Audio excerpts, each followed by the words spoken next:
إن الحمد لله الأكرم الذي خلق الإنسان وكرمه من البيان ما لم يعلم فسبحانه لا يحصى امتنانه ولا باللسان ولا بالقلم نشهد أن لا إله إلا الله وأن محمدا عبده ورسوله الذي أرسله بالحق بشيرا ونذيرا وداعيا إلى الله بإذنه وسراجا منيرا فقد قال الله تعالى في كلامه المجيد والفرقان الحميد সবাই পড়ুন আউযু বিল্লাহি মিনাশ শাইতানির রাজীম বিসমিল্লাহির রহমানির রহিম فلا وربك لا يؤمنون حتى يحكموك فيما شجر بينهم ثم لا يجدوا في أنفسهم حرجا مما قضيت ويسلموا تسليما وقال تعالى وقال النبي صلى الله عليه وسلم لا يؤمن أحدكم حتى أكون أحب إليه من والده وولده والناس أجمعين إن الله وملائكته يصلون على النبي يا أيها الذين آمنوا صلوا عليه وسلموا تسليما সবাই দরুদ ইব্রাহিম পড়ি আল্লাহুম্মা সাল্লি আলা মুহাম্মদ ওয়া আলা আলি মুহাম্মদ কামা সাল্লাইতা আলা ইব্রাহিম ওয়া আলা আলি ইব্রাহিম إنك حميد مجيد اللهم بارك على محمد وعلى آل محمد كما باركت على إبراهيم وعلى آل إبراهيم إنك حميد مجيد উপস্থিত মুরাপাড়া গ্রামবাসী ও যুব সমাজের উদ্যোগে আয়োজিত আজকের এই বার্ষিক তাফসীরুল কোরআন মাহফিলের স্বনামধন্য সভাপতি জনাব আলহাজ মোহাম্মদ বজলু মিয়া, বিশিষ্ট সমাজসেবক মুরাপাড়া, আল্লাহ তাআলা সম্মানিত সভাপতিকে দিনের জন্য হায়াতে তাইয়্যিবা বাড়িয়ে দিন। সবাই বলি আমিন। আজকের মাহফিলে এতক্ষণ পর্যন্ত গুরুত্বপূর্ণ আলোচনা পেশ করেছেন বিশিষ্ট মিডিয়া ব্যক্তিত্ব, ইসলামী চিন্তাবিদ হাফেজ মাওলানা মহিউদ্দিন খান মুজাহিদি। আল্লাহ তিনাকে কবুল করুন, কোরআনুল কারীমের আরো বেশি করে খেদমত যেন তিনি করতে পারেন, আল্লাহ তাআলা তাকে সেভাবে মঞ্জুর করুন, আমিন। আলোচনা করার কথা ছিল আমার উস্তাদ, ঐতিহ্যবাহী কলেজতলা ইসলামিয়া দাখিল মাদ্রাসার সম্মানিত সাবেক সুপার হযরত মাওলানা আলী আহমদ সাহেব হাফিজাহুল্লাহ। হুজুর শুনেছি অসুস্থ, আল্লাহ হুজুরকে সুস্থ করে দিন, আমিন।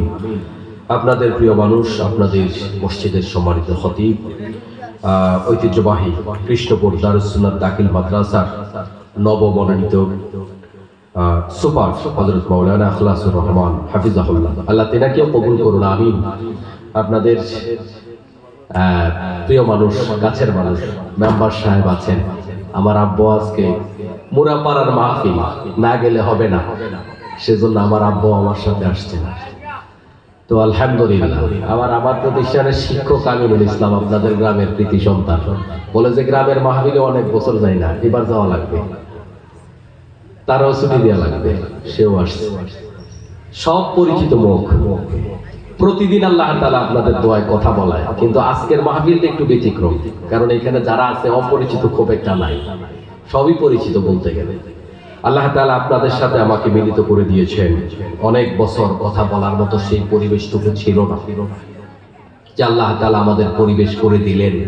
এটা কার দয়া? আপনারা কি ভেবেছেন আল্লাহ এত তাড়াতাড়ি আপনাদের পরিবেশ করে দিবে? না, এটা ভাবেন না। কিন্তু আল্লাহ রাব্বুল আলামিন আমাদেরকে অল্প সময় ব্যবস্থাটা করে দিয়েছেন। এজন্য আমরা আল্লাহ পাকের দরবারে হৃদয় থেকে শুকরিয়া জানাই। সবাই বলি আলহামদুলিল্লাহ। রব্বানা লাকাল হামদ হামদান কাসীরান তাইয়িবান মুবারাকান ফীহি। রাসূল সাল্লাল্লাহু আলাইহি ওয়াসাল্লামের প্রতি দরুদ এবং সালাম পড়ি। সবাই বলি সাল্লাল্লাহু আলাইহি ওয়াসাল্লাম। সব শহীদদের জন্য আল্লাহর কাছে দোয়া করি যে আল্লাহ তাআলা আমাদের জন্য, এই দেশের জন্য, ইসলামের জন্য যুগে যুগে আল্লাহ তাআলা যাদেরকে কবুল করেছেন শহীদ হিসাবে, যারা বুকের তাজা রক্ত দিয়ে আমাদের স্বাধীনতা এনে দিয়েছেন, ইসলাম জমিনে প্রতিষ্ঠা করেছেন, স্পেশালি 24 সালের এই নতুন মুক্তিযুদ্ধের জন্য যারা জীবন দিয়েছেন। গত দুদিন আগে অ্যাডভোকেট সাইফুল আলম ভাইকে যেভাবে খুন করা হয়েছে, তিনি সহ দেশ এবং ইসলামের জন্য যারা জীবন দিয়েছেন, আল্লাহ পাক যেন সবাইকে জান্নাতের উচ্চ মাকাম দিয়ে দেয়। সবাই বলে আমিন। সম্মানিত হাজিরিন, আমি আপনাদের সম্মুখে একেবারে পরিচিত একটা সূরা, সূরা নিসা, কি নাম বললাম? সূরা নিসা থেকে একখানা আয়াতে কারিমা তিলাওয়াত করেছি। ইবনে মাজাহ শরীফের একখানা হাদিসে নববী আমি আপনাদের সম্মুখে উপস্থাপন করেছি। খুবই গুরুত্বপূর্ণ দুইটা আয়াত। এই দুইটা আয়াত আমাদের হৃদয়ের খোরাক দেওয়ার মতো, চিন্তার খোরাক দেওয়ার মতো ভয়ানক একটা আয়াত, যে আমরা আমাদের নিজেদেরকে জান্নাতি মানুষ ভেবে বসে আছি। জান্নাতি মানুষ হওয়া তো দূরের কথা, আদৌ আমি এখনো পর্যন্ত ঈমানদার হতে পেরেছি কিনা, এই আয়াতের অর্থ শুনলে আপনি আমি অবাক হতে বাধ্য। এজন্য এই আয়াতটা আমাদের সবার জন্য একটা চিন্তার খোরাক। অতএব হৃদয়ের কান কথাগুলো শুনতে হবে, নিজের সাথে মিলাতে হবে, যেন ঈমান কম থাকলে, ঈমান মানুষের কমও থাকে বেশিও থাকে, চার্জ কম থাকে। ঈমান যদি চার্জ কম থাকে, ঈমান যদি না থাকে, ঈমান নিয়ে যেন আজকে আমরা বাড়ি যেতে পারি। আল্লাহ পাক তুমি তৌফিক দাও। সবাই বলে আমিন। আমার কোনো যোগ্যতা নাই, আপনারা ভালোবেসে আমাকে কথা বলবার জন্য এখানে বসিয়েছেন, আমাকে আল্লাহ পাক বলার, আপনাদেরকে শোনা তৌফিক দান করুন। আমিন। সূরার নাম হচ্ছে সূরা নিসা, কোরআনুল কারীমের ৪র্থতম সূরা। নিসা মানে হচ্ছে নারী, নিসা মানে হচ্ছে মহিলা। মহিলার নামে আল্লাহ তাআলা এই সূরাটা দিলেন। আমার মুসলমান ভাইয়েরা, নামকরণের উপর আমরা একটু কথা শুনতে চাই। আল্লাহ তাআলা কোন পুরুষের নামে সূরা দিলেন না, নারীর নামে সূরা দিলেন। এই যে যুক্তিটা দিলাম, এই যে কথাটা বললাম, এর দ্বারা বোঝা যায় নারীর মর্যাদা ইসলামে কম না বেশি। কিন্তু কোন সময় আল্লাহ বেশিটা দিলেন? বাংলাদেশের প্রেক্ষাপটে নয়, যেই সময় নারীদের কোনো দামই নাই, তাদের ব্যাংক অ্যাকাউন্ট করা নিষিদ্ধ।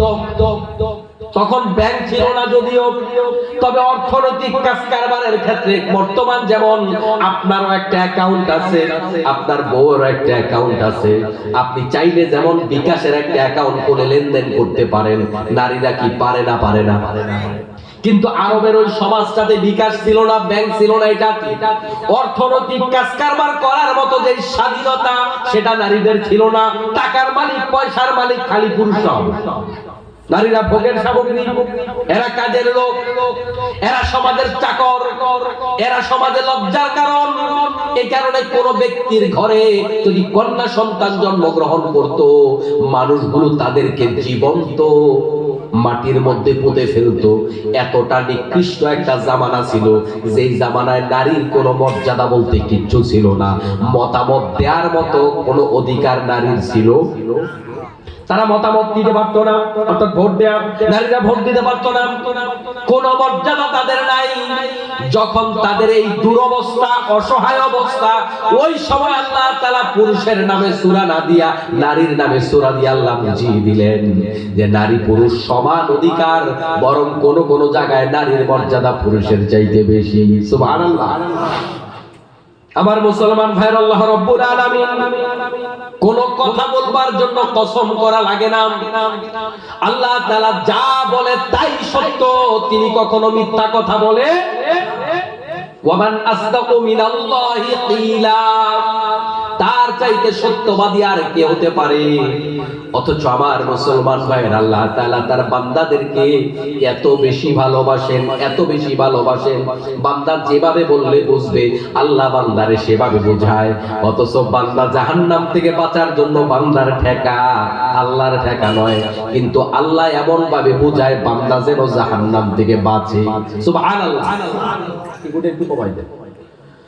আমার ভাইয়ের আল্লাহ রাব্বুল আলামিন বলছেন ফালা ওয়া রাব্বিকা হাত্তা লা ইউহাক্কিমুকা ফীমা শাজারা বাইনাহুম সুম্মা লা ইয়াজিদু ফী আনফুসিহিম হারাজাম মিম্মা কাযাইতা ওয়া ইউসাল্লিমু তাসলিমা।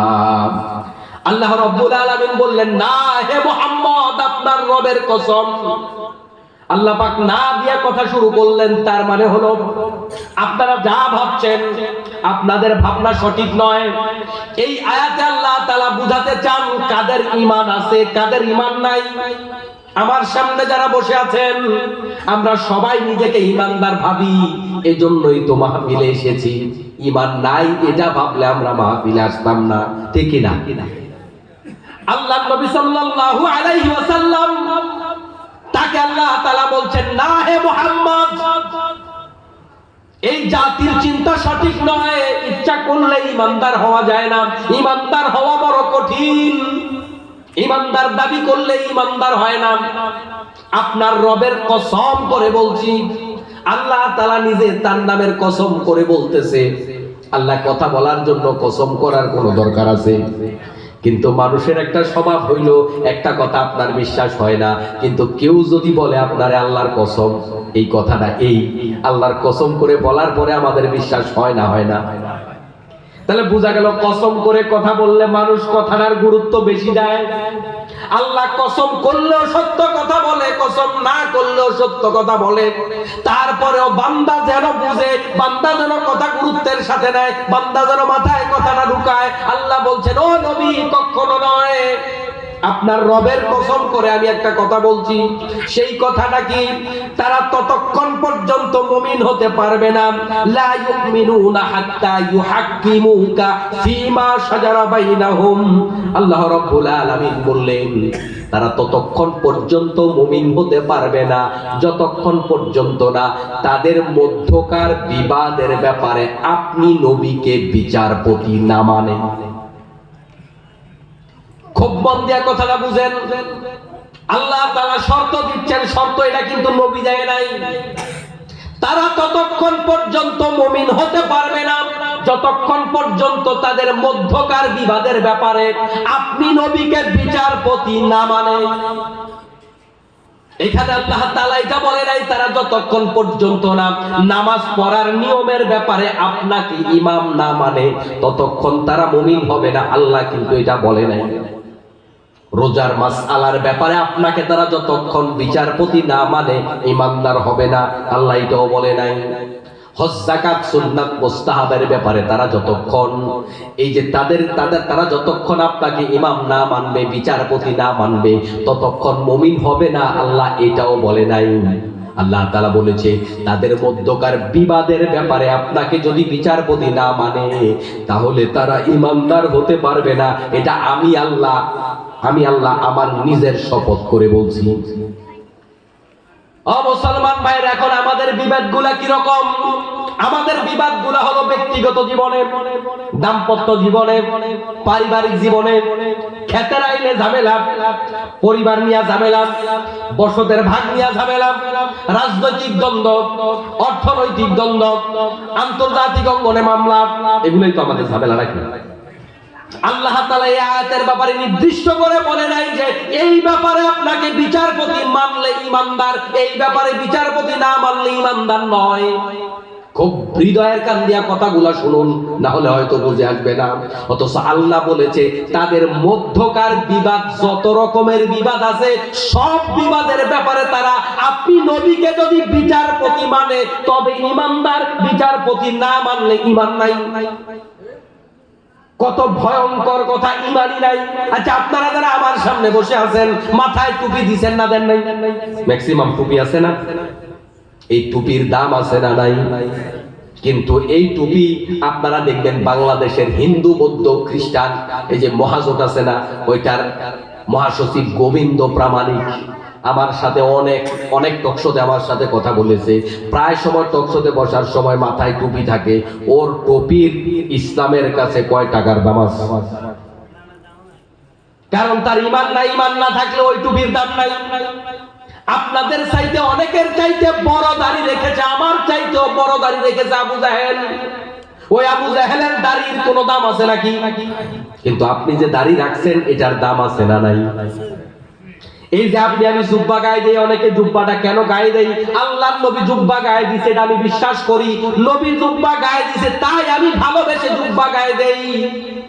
কিন্তু আমি দেখেছি রবীন্দ্রনাথ ঠাকুর লম্বা জুব্বা গায়ে দেয়, লম্বা জুব্বাওয়ালা ছবি দেখেছি রবীন্দ্রনাথ ঠাকুরের। বাংলাদেশে রবীন্দ্রনাথ ঠাকুরের এমন মূর্তি আছে যেই মূর্তি ইয়া লম্বা জুব্বা গায়ে দেয়া আমি নিজে দেখেছি।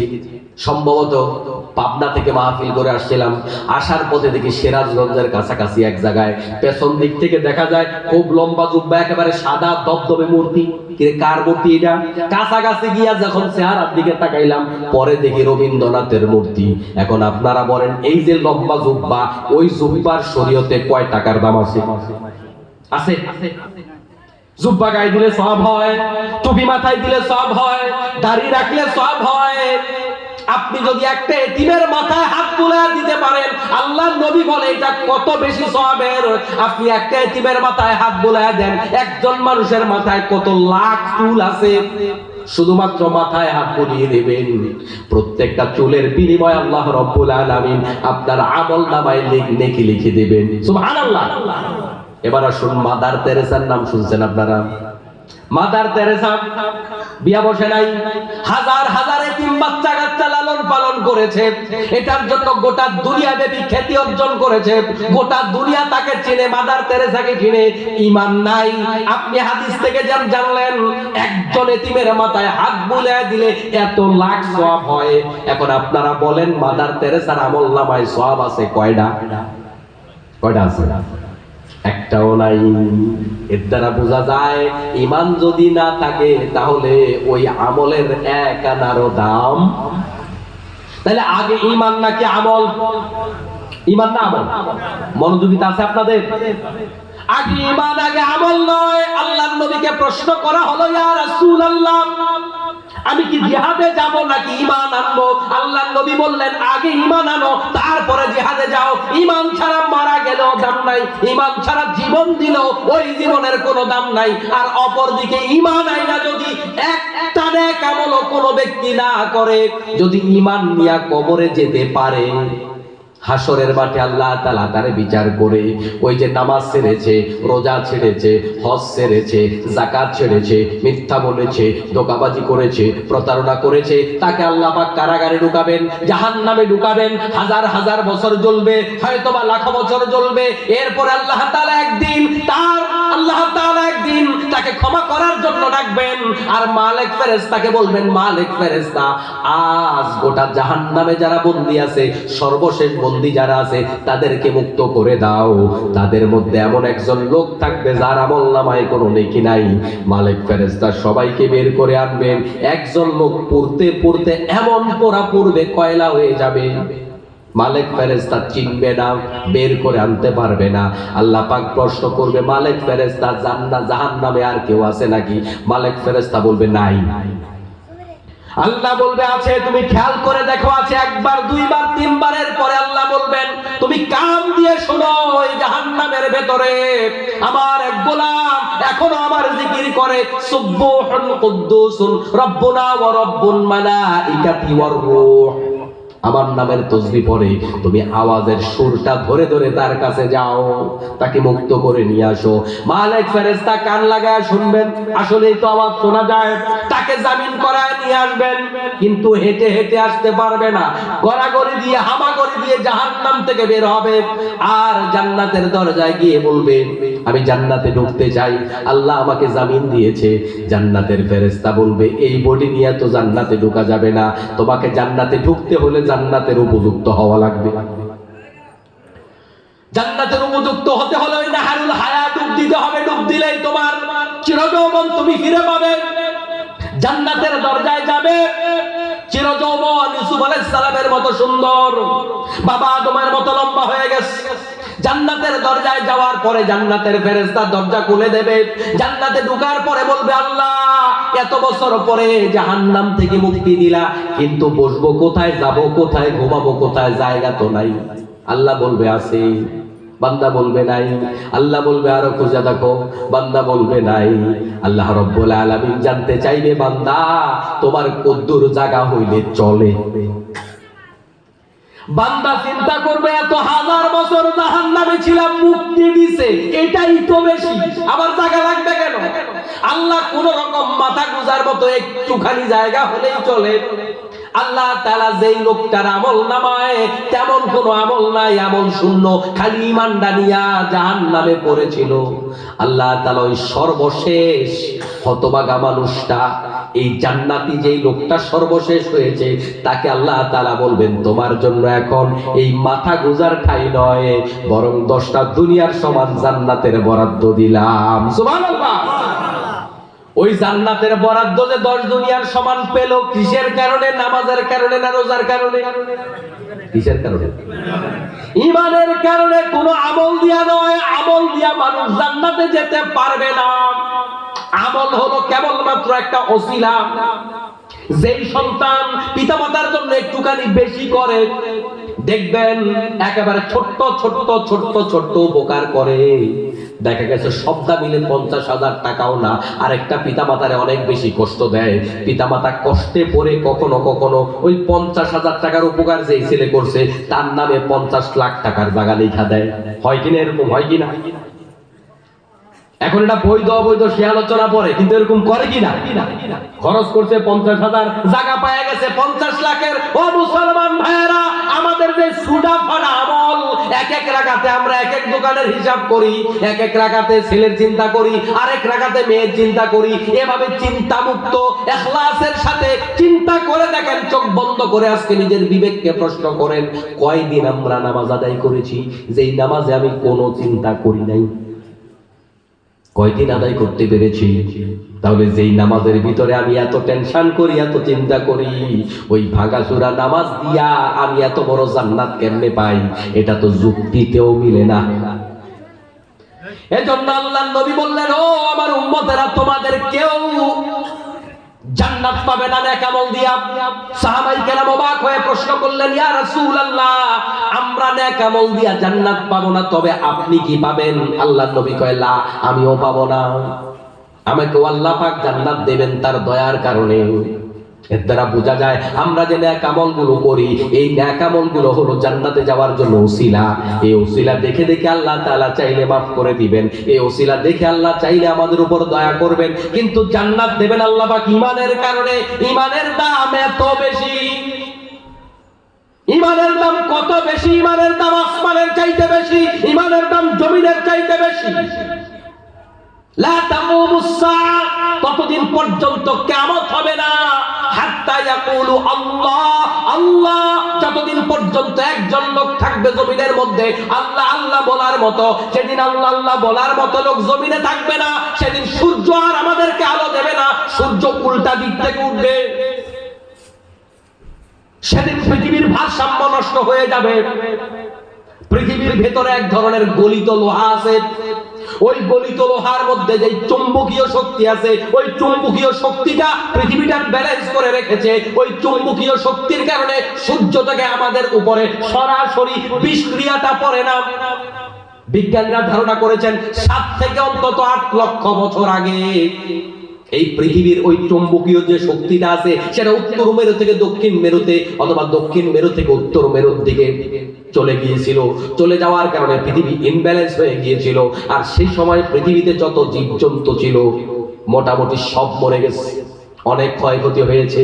তার মানে এই যে আমরা সুন্দরভাবে সূর্যের আলো নিচ্ছি, সূর্যের এত তাপ কিন্তু আমাদের চামড়া পড়ে যায় না। এই সুন্দর ব্যালেন্সটা আল্লাহ তাআলা করেছে পৃথিবীর মধ্যকার যেই গলিত লোহা আছে সেটার মাধ্যমে। আল্লাহ নবী 1000 বছর আগে বলেছেন যে এমন একটা সময় আসবে সূর্য পশ্চিম দিকে উঠবে। আপনারা হয়তো এই হাদিস শুনে মনে করেছেন এটা কখনো সম্ভব নয়। যারা সাধারণ বিজ্ঞান পারেন তারা জানেন যে পৃথিবীটা এভাবে ঘুরতেছে, তার কারণে সূর্যটা আমাদের কাছে মনে হচ্ছে পশ্চিম দিকে যাচ্ছে। পৃথিবী তার নিজ কক্ষপথের মধ্যে প্রতিদিন 24 ঘন্টায় একবার ঘুরে, এর জন্য 24 ঘন্টায় আমরা দেখতে পাচ্ছি সূর্য আমাদের থেকে পশ্চিম দিকে যায়। আর পৃথিবী যখন পূর্ব দিকে ঘোরা শুরু করবে তখন সূর্য মনে হবে আমাদের কাছে এভাবে উল্টে গেছে।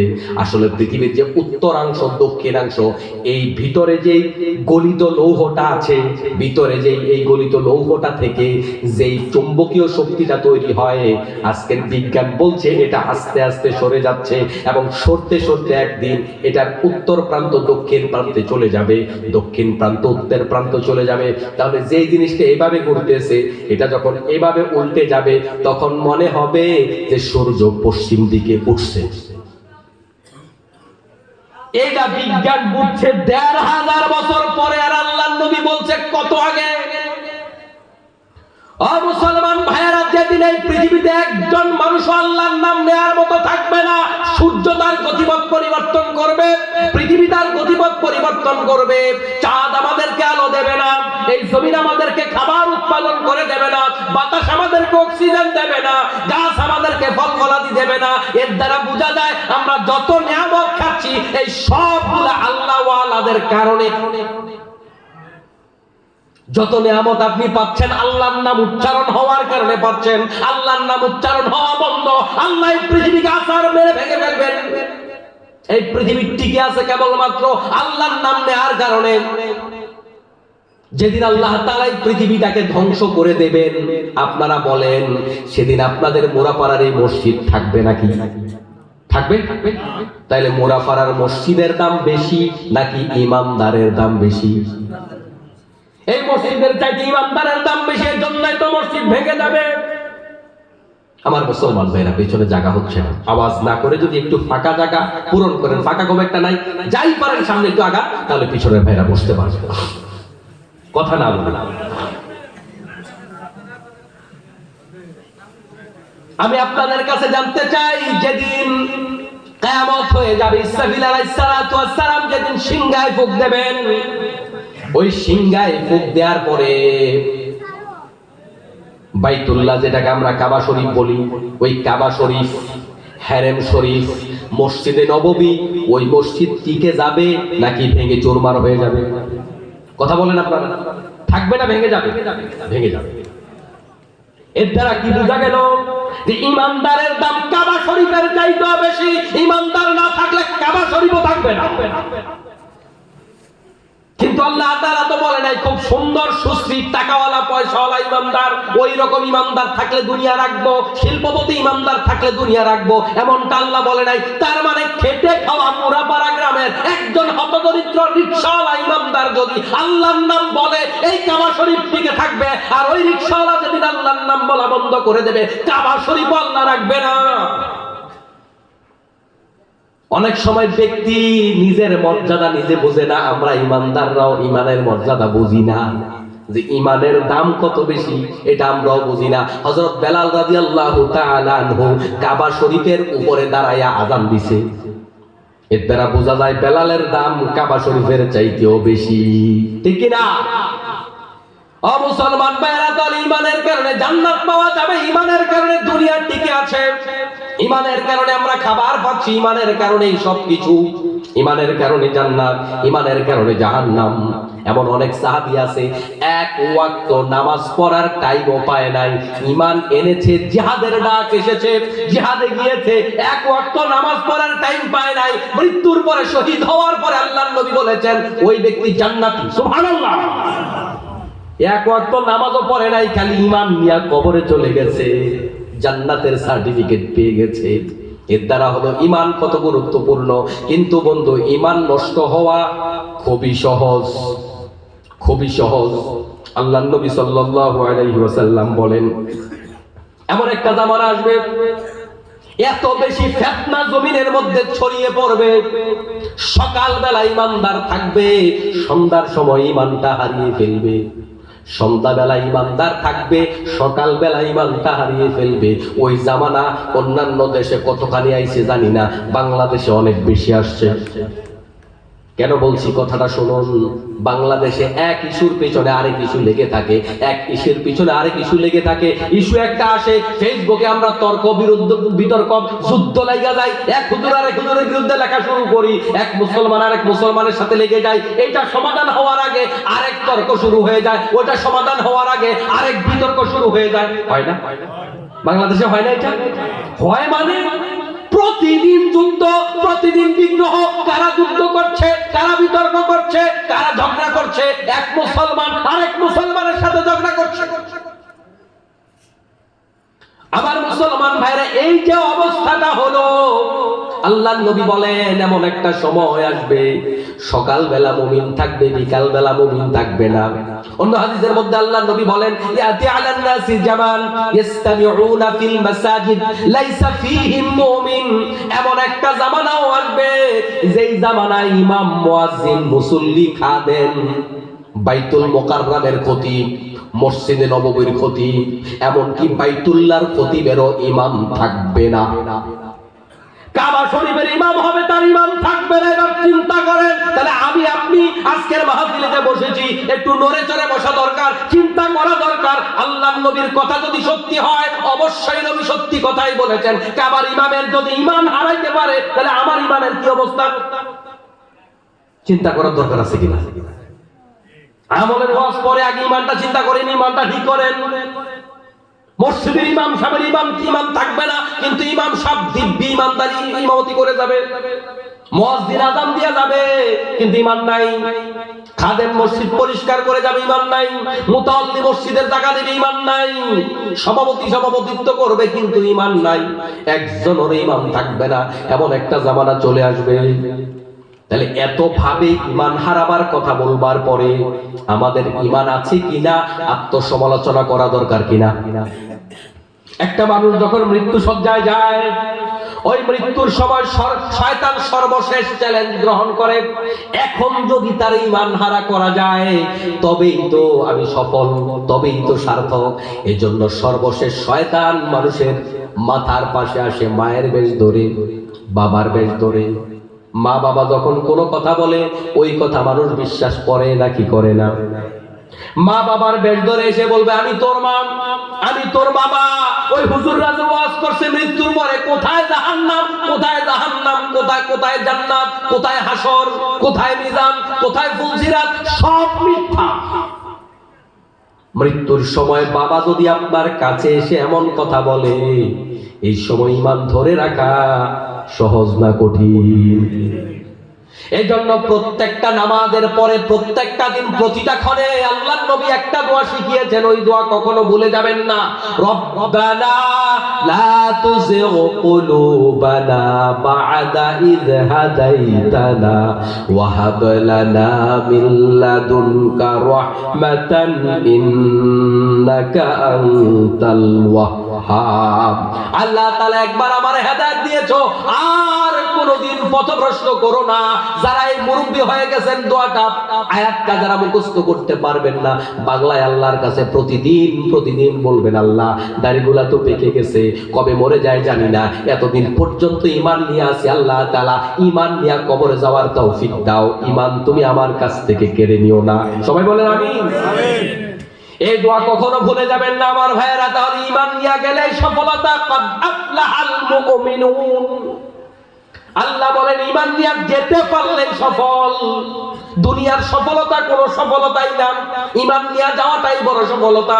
আল্লাহর কাছে দুনিয়ার কোটিপতির কোনো দাম নাই। দুনিয়ার সবচাইতে ধনী মানুষটা তার আয়ের কত ভাগ নিজে খাইতে পারে, নিজে করতে পারে। এই যে আমরা দুনিয়ার জন্য এত পাগল হয়ে গেছি, আপনি যা কামাই করেছেন, কদ্দুর আপনি খাইছেন, আপনার রিজিক কদ্দুর। আপনি যেটা খাইছেন ওইটাও তো আপনার রিজিক না, কারণ এইটাও বমি হইতে পারে। কথা বুঝেন? আপনি যা খাইছেন সবটা আপনার রিজিক না, তো খাওয়ার পরে বমি হয়, ওইটা আবার পাখি খায়, ওইটা আবার কুকুরে খায়, ওইটা কুকুরের রিজিক, আপনার না। আপনি যে জামাটা গায়ে দিয়েছেন এটাও তো আপনার না, কারণ এটাও তো চুরি হয়ে যেতে পারে, হারায় যাইতে পারে। আপনি যেটা গায়ে দিয়ে ছিঁড়তে পারছেন, মনে করেন ওইটা আপনার। যেটা খাওয়ার পরে হজম হয়েছে, মনে করেন ওইটা আপনার। আপনি কদ্দুর ভোগ করতে পেরেছেন, খুবই সামান্য, খুবই সামান্য। অতএব আমার মুসলমান ভাইয়েরা, ঈমান রক্ষা করা বড় দরকার। ঈমান যে ব্যক্তি রক্ষা করতে পারলো ওই ব্যক্তি সফল হয়ে গেল, দুনিয়াতেও সফল, আখিরাতেও সফল। সুবহানাল্লাহ। মানুষের অন্তরের প্রশান্তির অন্যতম কারণ হলো ঈমান। এজন্য হোমিওপ্যাথিকের জনক যিনি, তিনি একটা কথা বলেছেন, মানুষ অসুস্থ হওয়ার যতগুলো কারণ, এর মধ্যে একটা কারণ হলো মানুষের ব্রেইনটাকে আল্লাহ পাক এমন ভাবে সৃষ্টি করেছেন, এটা সৃষ্টিগতভাবে একত্ববাদে বিশ্বাসী। সুবহানাল্লাহ। ওই ব্রেইনের ভিতরে যখন মানুষ খোদা বেশি ঢুকায়, 1 লাখ 2 লাখ 3 লাখ খোদা, মানুষ যখন খোদা বেশি ঢুকায়, একত্ববাদ থেকে মানুষ যখন দূরে সরে যায়, তখনই ব্রেইনের ভিতরে রোগের আবিষ্কার হয়। এর জন্য আবার মুসলমান ভাইয়েরা, আপনি যদি ঈমান নিয়ে থাকতে পারেন, আপনার মনের মধ্যে তৃপ্তি আসবে, আপনার মনের মধ্যে প্রশান্তি আসবে। ভিতরে ঈমান নাই, মনে প্রশান্তি থাকবে না। টাকা থাকবে, পয়সা থাকবে, ভিতরে প্রশান্তি থাকবে না। আপনার ভিতরে ঈমানটা হইতে হবে তরতাজা, 1 নাম্বার। যার ঈমান যত বেশি, তার মনের প্রশান্তি তত বেশি। উদাহরণ হিসাবে বলা যায়, আপনারা যারা বিভিন্ন ইঞ্জিন ব্যবহার করেন, আপনারা যারা বিভিন্ন গাড়ি ব্যবহার করেন, ওই গাড়িটার তেল, মোবিল, ফুয়েল যতটা 1 নাম্বার, গাড়িটার সার্ভিস তত ভালো। কিন্তু তেলের সাথে যদি পানি মিক্স থাকে, গ্যাসের সাথে যদি বাতাস মিক্স থাকে, ওই দিন গাড়ি চালায়া কি আর মজা পাওয়া যায়? তাহলে ভিতরে যে ফুয়েলটা দিবেন সেটা যত 1 নাম্বার হবে, আপনার ইঞ্জিনটা তত ভালো ড্রাইভ করবে, ওইটা তত ভালো সার্ভিস আপনাকে দেবে। ও মুসলমান ভাইয়েরা, এই সৃষ্টিগত আপনার বডিটা আল্লাহ বানাইছে একত্ববাদের জন্য। এজন্য এটার ভিতরে যত বেশি একত্ববাদ ঢোকাতে পারবেন, যত বেশি ঈমানটাকে তরতাজা করতে পারবেন, আপনার মনটা তত বেশি প্রফুল্ল থাকবে। এর জন্য যারা সন্ত্রাসী, স্বৈরাচারী, তাদের অন্তরে শান্তি থাকে না, তাদের ঘুম আসে না। আর ঈমানদাররা জেলখানায় যাওয়ার পরেও ঘুমায়। আমরা তো বাংলাদেশেই দেখেছি, বাংলাদেশে যাদেরকে অপরাধী বলে বলে, দেশদ্রোহী বলে বলে ফাঁসির কাস্টে নিয়েছে, ওদেরকে বেঁধে ফাঁসির কাস্টে নেওয়া লাগে নাই। ওরা আল্লাহর নামের তাসবিহ পড়তে পড়তে নিজে হেঁটে হেঁটে ফাঁসির কাস্টে গিয়েছে। এর দ্বারা বোঝা যায় এরা আল্লাহ তাআলাকে ভয় পায়, এরা ফাঁসির রশি ভয় পায় না, এদের অন্তর প্রশান্ত। এদেরকে যখন মৃত্যুর ফরমানা জারি করা হলো, যখন বলা হলো স্যার আপনার 3 ঘন্টা পরে ফাঁসি হবে, কয় আমি আধা ঘন্টা ঘুমাইয়া লই। কেমনে পারে একটা মানুষ যার অন্তরের ভিতরে ঈমান বদ্ধমূল, যে ব্যক্তি আল্লাহ পাকের জান্নাতের সুঘ্রাণ পায়, কারণ আল্লাহ রাব্বুল আলামিন ঈমানদারদেরকে মরার আগে জান্নাতের ঘ্রাণ পাঠায়, মরার আগে জান্নাতের ছবি পাঠায়। সুবহানাল্লাহ। এজন্য ঈমানদারদের রূহগুলো আল্লাহর সাথে মোলাকাতের জন্য ব্যতিব্যস্ত হয়ে থাকে, আর কাফের বেঈমানদের রূহগুলো যেতে চায় না। প্রত্যেকটা মুমিন ব্যক্তি মৃত্যুর আগে তাকে জান্নাতের ছবি দেখানো হয়, জাহান্নামের ছবি দেখানো হয়। কোন পাপিষ্ঠ বান্দাকে যখন জান্নাতের ছবি দেখানো হয়, পাপিষ্ঠ বান্দা খুশি হয়ে যায়। পরক্ষণে তার ছবিটা ফেরেশতারা সরাইয়া জাহান্নামের ছবি যখন তাকে দেখায়, ফেরেশতারা বলতে থাকে, ও আল্লাহর গোলাম, তোমার জন্য জান্নাতটা বরাদ্দ ছিল, কিন্তু তোমার কাজের কারণে ওই জান্নাতটা বাতিল হয়ে তোমার জন্য এই জাহান্নামটা বরাদ্দ। তখন কাফের বেঈমানরা যেতে চায় না। আর যে ব্যক্তি মুমিন, তাকে জাহান্নামের ছবি দেখিয়ে বলা হয়, এই জাহান্নামটা আল্লাহ তোমার জন্য বরাদ্দ করা হয়েছিল, কিন্তু তোমার আমলের কারণে এটাকে ডিলিট করে আল্লাহ তাআলা এই জান্নাতটা তোমার জন্য বরাদ্দ করেছেন। তখন এই মুমিনের সামনে তরবারি নাকি ফাঁসি, মুমিনের সামনে জেল নাকি জুলুম, এগুলা ঈমানদাররা তুই আনার পরোয়াও করে না। আপনি মনে করেন আপনারা কাটলে আপনি ব্যথা পান, আপনারা ধমক দিলে আপনি কষ্ট পান, আপনারা গালি দিলে আপনি কষ্ট পান। যারা আল্লাহর দ্বীনের পথে কাজ করে তাদেরকে কত মানুষ গালি দেয়, কত মানুষ মারে, রিমান্ডে নেয়, জান্নাবেরি পড়ায়, তারা কি আঘাত পায় না? আসলে আঘাত আপনার মতো তারা পায় না, কারণ তারা তাকিয়ে আছে পরকালের দিকে, জান্নাতের দিকে। এজন্য প্রত্যেকটা মুমিন, প্রত্যেকটা নবী রাসূলকে কষ্ট দেওয়া হয়েছে। আপনার কাছে মনে হবে বেইজ্জতি, এরা এটাকে বেইজ্জতি মনে করে নাই, দ্বীনের পথে চলাটাকে তারা সৌভাগ্য মনে করেছে। ঈমান যিনি আনতে পারবেন, তার দ্বীনের পথে সামনে যত বাধা আসে, এই বাধা কোনো বাধাই ওই ব্যক্তি মনে করে না। 313 জন কিভাবে বিপ্লব করেছিল আল্লাহর নবীর সাহাবীরা? কারণ হলো তারা সামনে জান্নাত দেখেছে। যারা জান্নাতকে সামনে রেখে পথ চলে তাদের সামনে পৃথিবীর কোনো বাধা না, ঠিক কি না? ঈমান মানুষের ভয় দূর করে দেয়। ঈমান এমন একটা তেজস্ক্রিয়তার নাম, যে ব্যক্তি প্রকৃত অর্থে ঈমান আনতে পারে তাকে দুনিয়ার কেউ ভয় দেখাতে পারে না। তার ভয় একটা, সেটা হলো আল্লাহর ভয়। আল্লাহর ভয় যার ভিতরে আছে তার ভিতরে আর কোনো ভয় থাকে না। আর যার ভিতরে আল্লাহর ভয় নাই তার ভিতরে দুনিয়ার সবকিছুর ভয়, সন্ত্রাসীর ভয়, বাঘের ভয়, ভাল্লুকের ভয়, সাপের ভয়, অন্ধকারের ভয়, ঝড় বৃষ্টির ভয়, তুফানের ভয়, মৃত্যুর ভয়, টাকা হারিয়ে যাওয়ার ভয়, সম্মান হারিয়ে যাওয়ার ভয়। আর যিনি আল্লাহকে ভয় করে তার কাছে কোনো ভয় আর ভয় থাকে না। আমার মুসলমান ভাইয়ের জন্য ঈমান আনতে পারলে ওই ব্যক্তি সফল, ঈমান নাই তো কোনো সফলতা নাই। আল্লাহ তাআলা বলেন, ফালা ওয়া রাব্বিকা লা ইউমিনুনা হাত্তা ইউহাক্কিমুকা ফীমা শাজারা বাইনাহুম সুম্মা লা ইয়াজিদু ফি আনফুসিহিম হারাজাম মিম্মা কাযাইতা ওয়া ইউসাল্লিমু তাসলিমা। ততক্ষণ পর্যন্ত মুমিন হতে পারবে না যতক্ষণ পর্যন্ত না নবীর বিচারক হিসাবে মানবে। তবে কয় ব্যাপারে বিচারক হিসাবে মানতে হবে? আল্লাহ তাআলা বলে তাদের মধ্যকার যত রকমের বিতর্ক আছে সব ব্যাপারে বিচারক মানা লাগবে। ঝগড়া হয়েছে, এখানে আপনাকে নবীকে বিচারক মানতে হবে। আজকের মাহফিলে আত্মসমালোচনা করুন তো, নিজের বিবেককে প্রশ্ন করুন। আপনি যে সমাজের বিচারক, বিচার করার সময় নিজের বিবেককে কখনো কি প্রশ্ন করেছেন এই ব্যাপারে নবীর বিচারটা কেমন ছিল? আপনি যে গ্রামের সর্দার বিচার করার সময় কখনো ভাবছেন এই যে আপনি বিবাদ মিটিয়ে দিচ্ছেন এই ব্যাপারে নবীর বিচারটা কেমন ছিল? আপনি তো কখনো ভাবেন নাই। সন্তানদের মাঝে আপনি বিচারক, আপনি সেখানে বিচার করছেন, কখনো তো ভাবছেন না এই ব্যাপারে আল্লাহর নবী কেমন বিচার করেছিল। আপনি মেম্বার ওয়ার্ডের বিভিন্ন জায়গার ঝামেলা আপনি সমাধান করেন, বিচার করার সময় কখনো তো ভাবেননি হায় রে আমার নবী এই ব্যাপারে বিচার কেমন করেছিল। আপনি তো কখনো ভাবেনই নাই।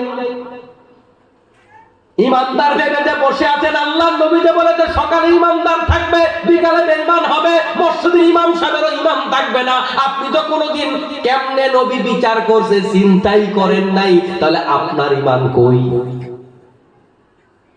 আল্লাহ তাআলা তো এখানে বলে নাই নবীরে নামাজের ইমাম মানলে তখন তুমি ইমানদার, রোজা হজ যাকাতের ইমানদার মানলে ইমানদার। আল্লাহ তাআলা বলেছে বিবাদের ব্যাপারে নবীকে ইমাম মানা লাগবে, বিচারপতি মানা লাগবে। বরং আপনি আমি তো এমন কথাও মাঝে মাঝে বলি, হুজুর এগুলো এখন বললেন না, এই যুগে এগুলা চলে না, বলে কিনা? অনেক মাসআলার ব্যাপারে বলে কিনা জনগণ? বললে কি হবে সেটা শোনেন। কোন ব্যক্তি আল্লাহর নবীর একটা কথা মানতে পারে নাই, আল্লাহর একটা কথা মানতে পারে নাই। যেমন ধরুন কেউ মিথ্যা কথা বলেছে, ওজনে কম দিয়েছে, মানুষকে ঠকাইছে, কবিরা গুনাহ করেছে, প্রতারণা করেছে, যৌতুক নিয়েছে, পরের হক মেরেছে, যেই কোনো ধরনের কবিরা গুনাহ করার কারণে ওই ব্যক্তি কিন্তু কাফের হয়ে যায় না, ওই ব্যক্তি হয় ফাসেক। কি হয়? তাহলে কবিরা গুনাহ করলে ফাসেক হয়, যেমন নামাজ ছাড়লে ফাসেক হয়, রোজা ছাড়লে ফাসেক হয়, যে কোনো ফরজ ইবাদত ছেড়ে দিলে ফাসেক হয়, ওই ব্যক্তি কাফের হয় না। অথচ কোনো ব্যক্তি যদি ফরজ লাগবে না, একটা সুন্নাত একটা মুস্তাহাব কেউ অবজ্ঞা করে, অবহেলা করে, বেদরকারি মনে করে, সাথে সাথে কাফের। আপনি যে বললেন হুজুর এই সমস্ত কথা এই যুগে চলে না, এই কথা বলার সাথে সাথে আপনার ঈমান চলে গেছে, আপনার তো খবর নাই। আপনি আসরের নামাজ আমার জামাতে আদায় করেছেন, যোহরের সময় কথাটা বলেছেন, ঈমান করে ভাই চলে গেছে। আপনার নামাজ দিয়া লাভ কি, রোজা দিয়া লাভ কি, হজ দিয়া লাভ কি, যাকাত দিয়া লাভ কি? এরকম শরীয়তের বহু বিধানের ব্যাপারে আমাদের সমাজের বহু মানুষকে আমি নিজের কানেই তো বলতে শুনেছি, কয় হুজুর সব জায়গায় সব কথা কইেন না, খালি সব জায়গায় ধর্ম আনবেন না, সব জায়গায় ধর্ম টানবেন না, এটা বলার সাথে সাথে তার ঈমান শেষ। আপনি ধর্ম মানলে সব জায়গাতেই মানতে হবে, আপনারা আল্লাহ ধর্ম মানতে বাধ্য করে নাই। আপনি একটা স্কুল ভর্তি হয়েছেন, খুব ভিআইপি স্কুল, ওই স্কুল ভর্তি হলে ক্যাপটা তাদের রুল মতোই আপনাকে পড়তে হবে, জামাটা তাদের রুল মতোই বানাতে হবে, খাতাগুলা তাদের মন মতোই কিনতে হবে, বইটা তাদের সিলেবাস মতোই কিনতে হবে, জুতাগুলা শুগুলা তাদের মতোই হতে হবে। আর্মিতে ভর্তি হয়েছেন, আপনার পোশাক আশাক খানা পিনা সবকিছু ওই আর্মিদের সরকারি রুল মতোই হবে, নাকি আপনার মন মতো হবে? আপনি আর্মি হইয়েন না, তাইলে আর্মি রুল মানা লাগবে না। আর্মি যদি দাবি করেন সব রুল মানা লাগবে। আপনার আল্লাহ মুসলমান হইতে বাধ্য করে নাই। আপনার মতো মানুষ মুসলমান না হইলে, আমার মতো মানুষ মুসলমান না হইলে আল্লাহর কোনো ক্ষতি নাই। বর্তমান পৃথিবীর বেশিরভাগ মানুষ তো আল্লাহরে মানে না, তো আল্লাহর কি হয়েছে? আল্লাহর নবী সাল্লাল্লাহু আলাইহি ওয়াসাল্লামের পরে ওমরের জামানায় যখন অর্ধেকটা পৃথিবী দখল করেছে ইসলাম, অর্ধেকটা পৃথিবী শাসন করেছে ইসলাম, তাতে করে আল্লাহর কি লাভ হয়েছে? আল্লাহর কোনো লাভ নাই। মান জাহাদা ফা ইন্নামা ইউজাহিদু লিনাফসিহি, যে ব্যক্তি চেষ্টা করে লাভটা কেবল তার হয়, আল্লাহর কোনো লাভ নাই। আল্লাহ খায় না, আল্লাহ পরে না। আমি আপনি যদি না কামল করতে পারি, আমি আপনি জান্নাতে যাব, এর দ্বারা আল্লাহর কোনো ফায়দা নাই, আল্লাহর কোনো উপকার নাই। উপকার হইলে আমার আছে, ক্ষতি হইলে আমার আছে। আমি নামাজ পড়ি আমার জন্য পড়ি, আমি ওয়াজ করি আমার জন্য করি, আমি চেষ্টা করি আমার জন্য করি, আমি কারোর জন্য করি না। ঠিক না? আমার মুসলমান ভাইরা, এবার আসুন নবীকে আমরা বিচারপতি কোথায় মানি? আদালতের বিচারপতি নবী কেমনে বিচার করছে সেইটা দেখে কে বিচার করে? মনোযোগিতা আছে আপনাদের? আদালতের বিচারপতি বিচার করতেছে ডক্টর কামালের আইনে, ব্রিটিশ আইনে বিচার করতেছে, ব্রিটিশদের রেখে যাওয়া ধারাগুলা এখনো আছে, সেই আইনে বিচার হচ্ছে। আল্লাহ তাআলা স্পষ্ট করে বলেছে, নবীরে বিচারপতি না মানলে ঈমান নাই। তাহলে বিচারপতির ঈমান কই? চোর চুরি করেছে, আপনি বিচার কইরা দিলেন, জেলখানায় ঢুকায়া দিলেন। ইসলাম বলে আস-সারিকু ওয়াস-সারিকাতু ফাকতাউ আইদিয়াহুমা, চোর আর চুন্নি ধরে ধরে হাত কেটে দাও। আপনি জেলখানায় ঢুকায়া দিলেন, জরিমানা কইরা দিলেন। আপনি নবীর বিচার তো মানেন নাই, আপনার তো ঈমান নাই। নবীর বিচার না মানলে ঈমান থাকে না।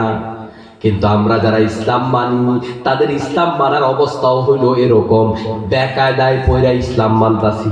কথা বুঝেন আপনারা? কিভাবে ইসলাম মানতেছি?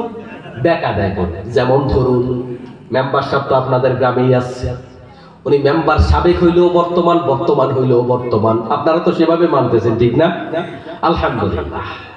আসলে সব গ্রামে ন্যায় ইনসাফওয়ালা লোক কিন্তু পাওয়া যায় না, এটা আপনাদের সৌভাগ্য। সুখে দুঃখে যে ভাই আপনাদের পাশে আছে, এটা আলহামদুলিল্লাহ। ও আমার মুসলমান ভাইরা, বিচার যখন দুই পার্টি নিয়ে আসে, একজন বাদী আর একজন বিবাদী, বিচার যখন ফয়সালা হয়, দুই পক্ষেই রায় যায় নাকি এক পক্ষে?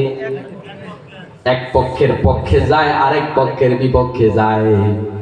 দুই পক্ষ ধরেন মধ্যমপন্থী। মেম্বারের সাইতে হেডওয়ালা এরকম না, মেম্বারের সাইতে দাপটওয়ালা হইলে হয়তো বলতো যে ঠিক আছে আপনার বিচার মানি না। এখন মেম্বারের সাইতে টাকায় কম, পয়সা কম, তারপরে দাপটে কম, মেম্বার বিচার কইরা দিছে, দুইজনেই বিচার মানছে। একজনে খুশি, আরেকজনের মনে কষ্ট, ঠিক না? তাহলে বিচার মানছে, তবে মনে কষ্ট। আমাদের সমাজের বিচার আমরা যারা মানি, তারা দুই রকমের বিচার মানি। একটা হইল খুশিতে, আরেকটা হইল রাগে। আল্লাহ তাআলা আয়াতের এই প্রথম অংশে যা বলছেন, কথা কিন্তু এখানেই শেষ হয় নাই, আরো কথা আছে, আরো ধমক আছে। আল্লাহ বলেছেন বিচার যে তারা মানে, ওই বিচারটা কি রকম মানে সেটাও জানতে হবে। ওয়ায়ুসাল্লিমু তাসলিমা, প্রশান্ত চিত্তে নবীকে বিচারপতি মেনেছে। এইটা মনে করে না যে ইসলাম মাইনা বিপদে পড়ছি, এখন মুসলমান হয়েছি, কি করবো, বিচার তো মানব লাগে। এরকম বিচার মানলেও মুমিন হওয়া যাবে না। আপনি নবীকে বিচারপতি মানবেন তো খুশি মনে মানবেন। ঠেলাই পয়রা মানলে আপনি ইমানদার নয়, ঠেলাই পয়রা নামাজি হলে ইমানদার নয়, ঠেলাই পয়রা নবীর সুন্নাত মানলে ইমানদার নয়। নবীকে মানবেন তো প্রশান্ত চিত্তে মানবেন, খুশি মনে মানবেন। আল্লাহ তাআলা দুইটা শর্ত দিলেন, যদি মানুষেরা নবীকে বিচারপতি না মানে, এই মানুষগুলো ইমানদার নয়। আর বিচারপতি মানলেও ইমানদার নয় যদি বিচারটা খুশি মনে না মানে। হযরত আনাস রাদিয়াল্লাহু তাআলা আনহু বর্ণনা করেন, আল্লাহর নবী বলেন, লা ইউমিনু আহাদুকুম হাত্তা আকুনা হাব্বা ইলাইহি মিন ওয়ালিদিহি ওয়া ওয়ালাদিহি ওয়ান নাসি আজমাইন। ততক্ষণ পর্যন্ত মুমিন হতে পারবে না যতক্ষণ পর্যন্ত না এই পৃথিবীর সব মানুষ থেকে আমি নবীকে না বেশি ভালোবাসবে। আমার সামনে যারা বসে আছেন নবীকে ভালোবাসেন না এমন মানুষ একজনও নাই, আছে নাকি? নবীকে যারা ভালোবাসে না তারা মাহফিলে আসে নাই, সবাই নবীকে ভালোবাসে। কিন্তু আজকের মাহফিলে একটু হিসাব মিলান, আমি আমার টাকা পয়সার চেয়ে নবীকে বেশি ভালোবাসি কিনা, আমার সন্তানদের চাইতে নবীকে বেশি ভালোবাসি কিনা, আমার বাবার চাইতে নবীকে বেশি ভালোবাসি কিনা, আমার নেতার চাইতে নবীকে বেশি ভালোবাসি কিনা, আমার দেশের চাইতে নবীকে বেশি ভালোবাসি কিনা, আমার জীবনের চাইতে নবীকে বেশি ভালোবাসি কিনা। যদি না বাসেন তবে আপনারও ঈমান নাই। আমার মুসলমান ভাইরা ভালো তো সবাই বাসি, মাহফিলদার মধ্যে একটু চোখ বন্ধ করে হিসাব মিলান, সবচেয়ে বেশি ভালো নবীকে বাসি কিনা। একদিন ওমর রাদিয়াল্লাহু তাআলা আনহু বলছেন, ইয়া রাসূলুল্লাহ, আমি আপনারে ভালোবাসি, তবে আমার জীবনের চেয়ে বেশি না। নবী কয়, তোমার ঈমান নাই। যেই ওমর দুনিয়াতে জান্নাতের সার্টিফিকেট পেয়েছে, যেই ওমরের ব্যাপারে আল্লাহর নবী বলেছে যদি কাউকে আল্লাহ তাআলা নবী বানাতো তবে অবশ্যই অবশ্যই ওমরকে আল্লাহ তাআলা নবী বানিয়ে দিত। সুবহানাল্লাহ। এই হাদিস থেকে বোঝা যায় ওমর নবী হওয়ার যোগ্য, তবে নবুয়তের দরজা বন্ধ। কথা বুঝেন? এত বড় তাকওয়াবান মানুষটা দুনিয়াতে যিনি জান্নাতের সার্টিফিকেট পেয়েছেন, ওমর যেটা ফয়সালা দিয়েছেন আল্লাহ ওই ফয়সালাকে সমর্থন করে আয়াত নাযিল করেছেন। ওই ওমরকে আল্লাহর নবী কয় তোমার ঈমান নাই। ওমর সাথে সাথে তার কথা পরিবর্তন করলেন আর বললেন, ইয়া রাসূলুল্লাহ, এই মুহূর্ত থেকে আমার জীবনের চেয়ে বেশি ভালোবাসি আপনাকে। আল্লাহর নবী বললেন, ওমর এখন তুমি ঈমানদার। মাহফিল শুধু কানসুক করার জন্য নয়, আপনার সামনে যখন আপনার নেতার বিরুদ্ধে কোনো বক্তব্য দেওয়া হয়, আওয়ামী লীগ যদি ক্ষমতায় থাকে নগদ শেখ মুজিবের বিরুদ্ধে বক্তব্য দিলে তার নামে মামলা, বিএনপি ক্ষমতায় থাকলে জিয়াউর রহমানের বিরুদ্ধে বক্তব্য দিলে তার নামে মামলা, জাতীয় পার্টি ক্ষমতায় থাকলে এরশাদের বিরুদ্ধে বক্তব্য দিলে তার নামে মামলা, ওই দলের কর্মীর সামনে তার নেতার বিরুদ্ধে কথা কইলে মেজাজ গরম। আপনার চোখের সামনে নবীর বিরুদ্ধে, নবীর সুন্নাতের বিরুদ্ধে হাজারো বক্তব্য দিলে আপনার মেজাজ গরম হয় না। এবার আপনি বুঝেন নবীকে আপনি কদ্দুর ভালোবাসেন। আপনি আওয়ামী লীগের কর্মী শেখ মুজিবের বিরুদ্ধে বক্তব্য দেয় আপনি খেপে গেলেন, কিন্তু আপনার সামনে নবীর সুন্নাতের বিরুদ্ধে কথা হলো, আপনার একটু মনে কষ্ট লাগলো না। তার মানে আপনি আপনার নেতাকে নবীর চাইতে বেশি ভালোবাসেন। আল্লাহর নবী কয় তোমার ঈমান নাই। এমনও মানুষ আমি তো দেখেছি যারা পিতা দাড়ি রাখে নাই তাই সন্তানরাও দাড়ি রাখতে দেয় না। ওই সন্তান দিনের বুঝ আছে কিন্তু দাড়ি রাখে না। কেন দাড়ি রাখে না? ওই আব্বা মানা করছে। তো আব্বা মানা করার কারণে যেই ছেলে দাড়ি রাখলো না, দাড়ি না রাখলে কোনো মানুষ কাফের হয় এরকম নয়, কিন্তু আব্বাকে যে নবীর চাইতে বেশি প্রাধান্য দিল, মনে রাখবেন আব্বারে নবীর চেয়ে বেশি প্রাধান্য দিলেও ঈমান থাকে না। ইসলামের চাইতে আপনি দলের বেশি প্রাধান্য দিলেন। অনেক ব্যাপার আমরা মানি, যুক্তি মানি, তর্ক মানি, কিন্তু আপনি আসেন আমরা একসাথে কাজ করি, কয় না? আখনাস ইবনে শুরাই সে আবু জাহেলকে প্রশ্ন করলো, নেতাজি মুহাম্মদের ব্যাপারে আপনার মন্তব্য কি, একটু মন্তব্য শুনতে চাই। আবু জাহেল কয় এই ব্যাপারে মন্তব্য করা চলবে না। আখনাস ইবনে শুরাই কয় নেতাজি কেউ শুনবে না, আপনি আর আমি একটুখানি বলেন। আবু জাহেল কয় মুহাম্মদ তার যে চরিত্র, ওই মুহাম্মদ নবী হবে না তো কে নবী হবে? আমার ভাতিজা মুহাম্মদ 100% আল্লাহ নবী। সুবহানাল্লাহ। বলতেছে কে? আবু জাহেল। তো আবু জাহেল আল্লাহর নবীকে নবী হিসাবে জানে, মানে না কেন? আখনাস ইবনে শুরাইক কয় নেতাজি আমি বহু আগে জানি, তবে আপনি ডরে কই না। আসেন তো আমরা দুজন মিলে ইসলাম কবুল করি। আবু জাহেল কয় না, তা হবে না। কেন হবে না? আপনি তো মানেন, আপনি তো জানেন, আপনি তো এই বিষয়টা যৌক্তিক, আপনি জানেন নিশ্চিত ভাবে, এরপরও কেন মানবেন না? কয় সমস্যা হইল এইটা, আমি যদি মুহাম্মদকে নবী হিসাবে মানি, এই চেয়ারের মালিক হবে মুহাম্মদ, এটাই তো বড় সমস্যা। বাংলাদেশের প্রতিটা মানুষের সামনে আপনি বলেন তাআলা লাহুল খালকু ওয়াল আমরু, সৃষ্টি যার, আইন চলবে তার। এদেশের আওয়ামী লীগ, বিএনপি, জাতীয় পার্টি সবাই বলবে হুজুর আয়াত এটা সুন্দর, সৃষ্টি যার, আইন চলবে তার, কথা ঠিক আছে। তাহলে আসেন সংবিধান পরিবর্তন করি, ওই জায়গায় কোরআনের আলোকে আমরা কিছু ধারা তৈরি করি, হাদিসের আলোকে ধারা তৈরি করি, আল্লাহর বিধান দিয়া বাংলাদেশ চালাই। আওয়ামী লীগের লোকেরা সব মাইনা লইব। কথা কোন না, কথা বলেন মানবে? বিএনপির লোকেরা মেনে নেবে। এবার আস্তে না বলছেন কেন? জোরে বলেন, মানবে না মানবে না? জাতীয় পার্টির লোকেরা মেনে নেবে কেন? আপনি নামাজে যখন হুজুর আয়াতেটা তিলাওয়াত করছে তখন তো হুজুরে না কইলেন না, হুজুর আয়াতেটা কইলেন না।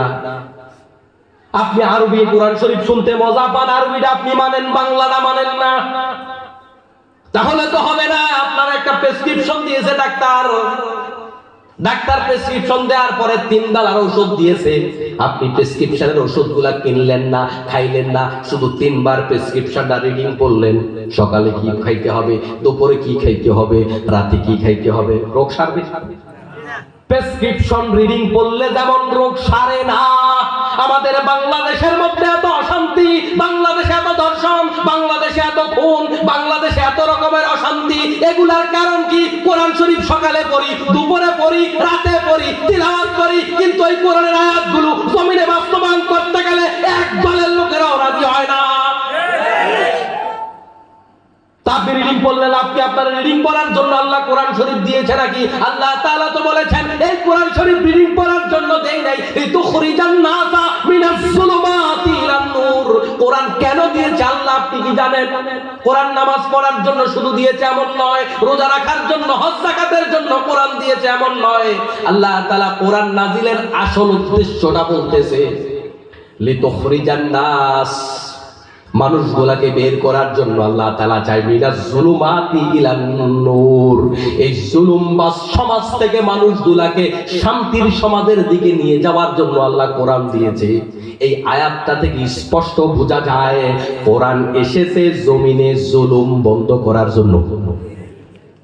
আপনি ভাবছেন না কি নিয়ে কোরআনের ব্যাপারে? আপনি ভাবছেন এটা তিলাওয়াতের কিতাব, আরেকজন মনে করছে এটা তাবিজের কিতাব, আরেকজন মনে করছে দোয়া পড়ার কিতাব, আর অধিকাংশ হাফেজরা মনে করে এটা তারাবির নামাজ পড়ানোর কিতাব। কোরআন শরীফ যে আইনের কিতাব আপনি তো ভুলেই গেছেন, এটা তো আইনের কিতাব রে ভাই। আল্লাহ বলেছে জুলুম বন্ধ করবার জন্য কোরআন দিয়েছি।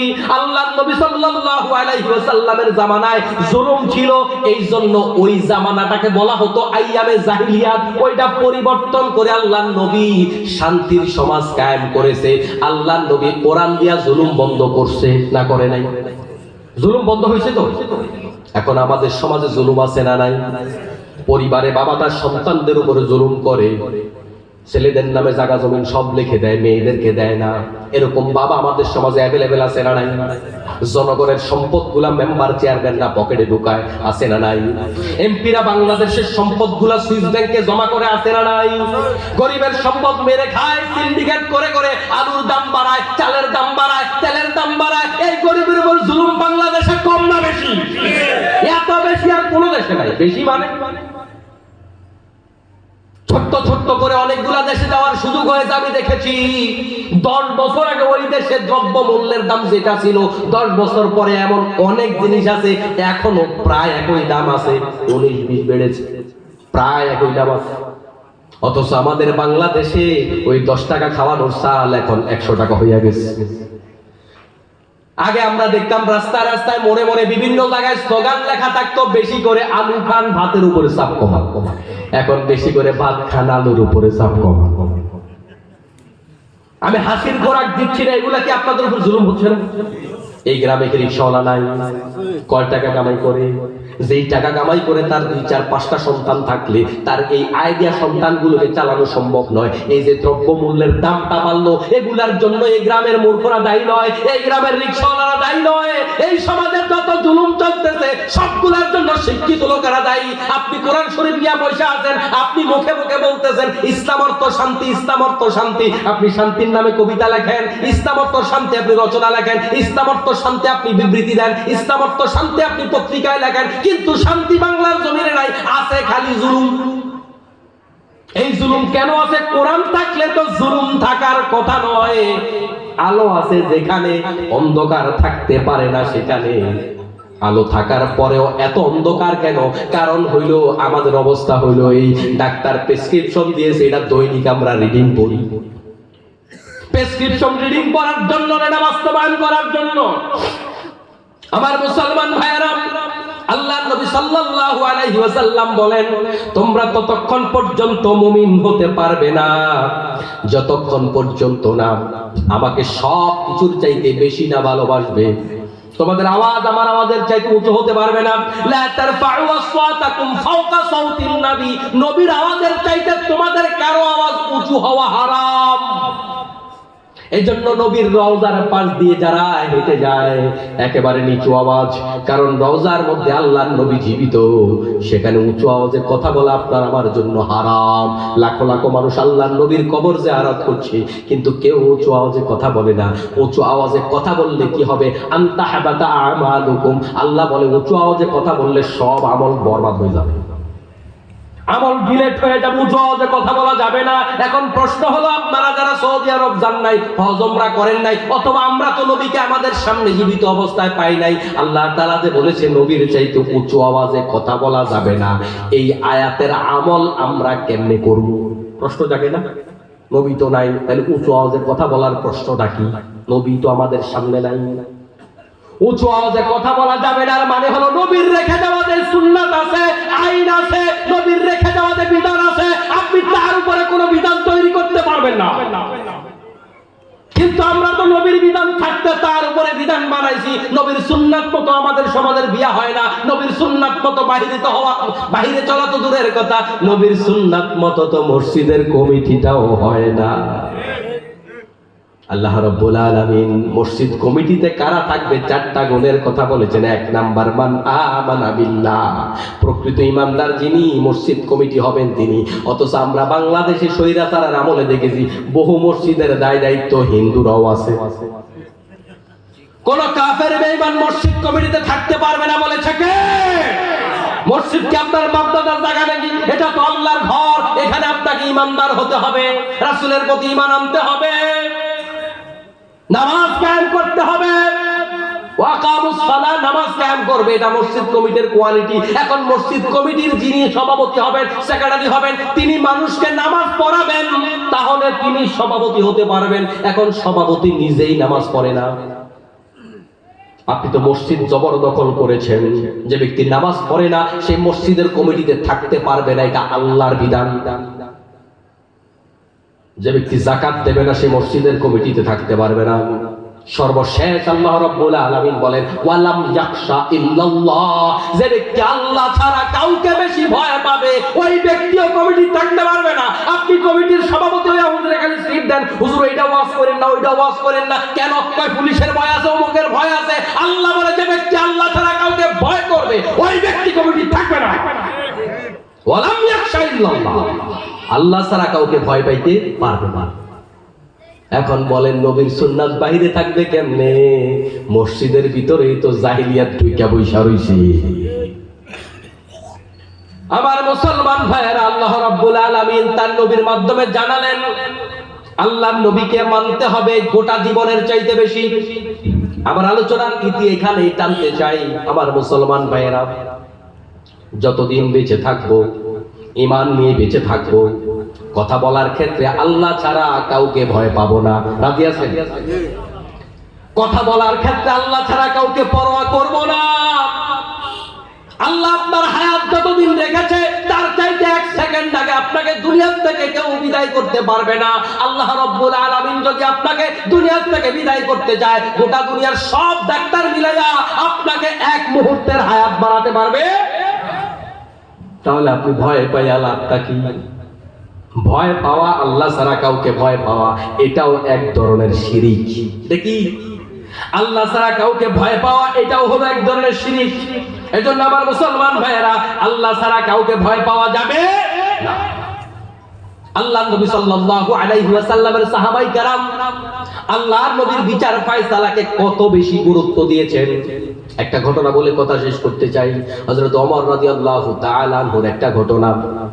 আবু শামা তার সন্তান, তার ঘটনা বাংলা সাহিত্যের বিভিন্ন জায়গায় ভুলে ভরা এরকম একটা সাহিত্য আছে। আবু শামা মদ পান করেছে, ভুল ক্রমে মদ পান করার পরে তাকে বিচারপতি 80টা ডোররা লাগাইলো দরজা বন্ধ করে। আবু শামা যখন ওমরের কাছে আসলো, প্রশ্ন করলো, ওমর তোমারে কয়টা ডোররা লাগাইছে? আবু শামা বললেন, আমাকে 80টা ডোররা লাগাইছে। ওমর প্রশ্ন করলেন, সাক্ষী কোথায়? আবু শামা বললেন, বাবা সাক্ষী তো নাই, কারণ ঘরের ভিতরে লাগাইছে।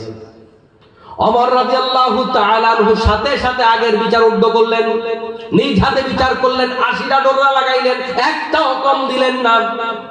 আমাদের বাংলাদেশের বাংলা সাহিত্যে লেখা আছে ৭০টা ডোরা দেওয়ার পরে আবু শামা মারা গেছে, বাকি 10টা কবরের উপরে রয়েছে। পাইছেন আপনারা কেউ এই লেখা? এটা মিথ্যা। ৮০টা ডোরা দেওয়ার পরে আবু শামা মরে নাই, তবে কয়েকদিন পরে মারা গেছে।